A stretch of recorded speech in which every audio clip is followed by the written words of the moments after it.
Heute bei der 200. Ausgabe der Lately News wurde in Ulm die Polizei gerufen, da unter der Wohnungstür eines Pärchens ein nach Cannabis riechender Qualm rauskam. Wie sich herausstellte, hatte das Pärchen ein paar Tüten zu viel geraucht. Als sie aber vor dem Haus die Polizei ankommen sahen, versuchten sie nun all ihr Cannabis in einer Pfanne auf dem Herd zu verbrennen.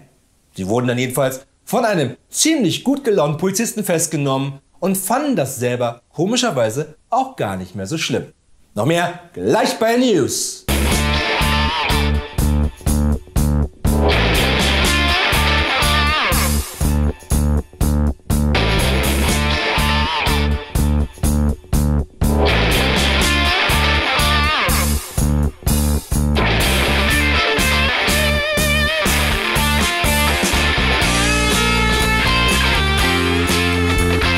Hier ist Berlin mit der 200. Ausgabe der aktuellsten Lately News aus dieser und der nächsten Welt. Natürlich heute Abend wie immer mit mir, Florian Streletz.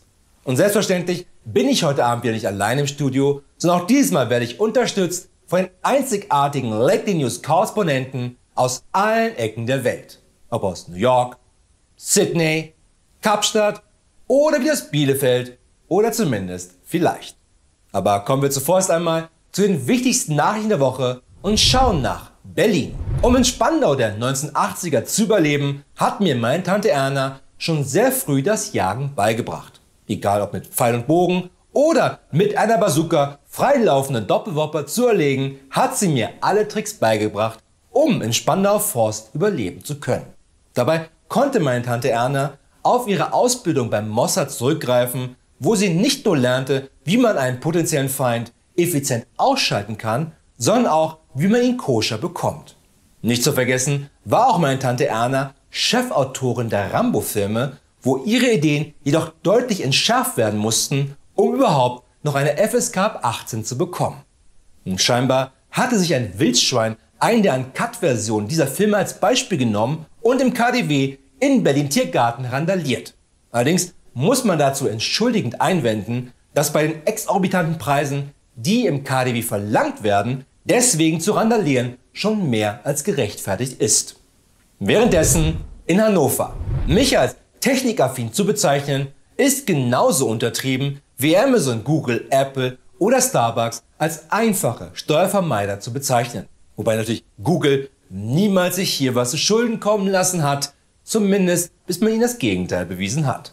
Und weil ich so technisch begabt bin, hatte ich ein Steam Deck von Valve lange bevor dessen Chef Gabe Newell wusste, wann es einen dritten Teil zu Half-Life geben wird.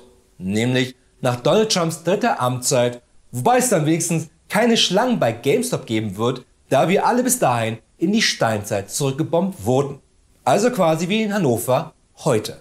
Und dort kam es dazu, dass Käufer des Steam Decks keine Steam Decks geliefert bekamen, sondern in ihren Paketen lag nur ein Sack Katzenstreu. Da ein Postbote die Steam Decks vorher rausgefischt und gegen Katzenstreu ausgetauscht hatte. Wobei man hier auch einmal ehrlich sagen muss, dass Hannover wirklich eher mehr Katzenstreu braucht als Steam Decks. Derweil auf Capri. Zu meinen größten Erfolgen als Manager vom Spandauer SV gehörte vermutlich unser Sieg in der Champions League 2014.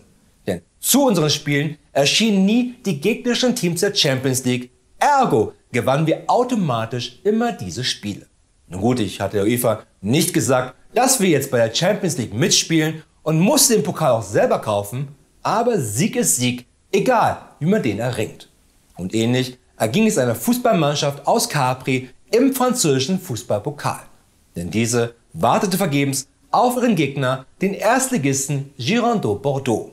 Denn wie sich herausstellte, schickte das Navi den Busfahrer von Girondins Bordeaux nicht nach Capri im Departement Languedoc-Roussillon, sondern zu einem 900 Kilometer entfernten anderen Capri, sodass Capri das Spiel automatisch gewann.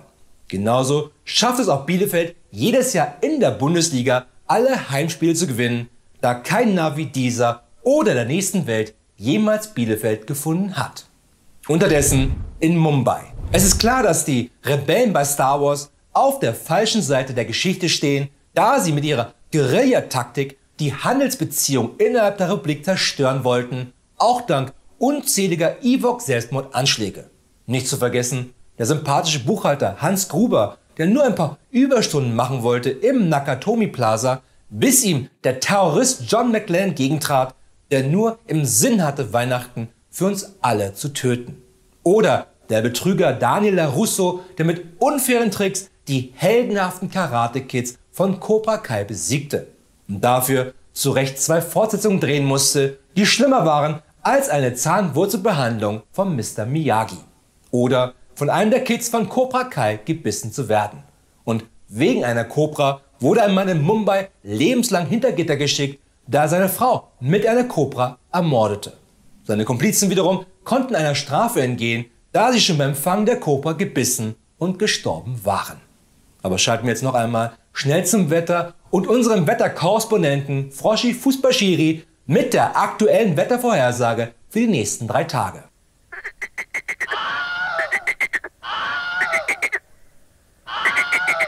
Danke, Froschi Fußballschiri.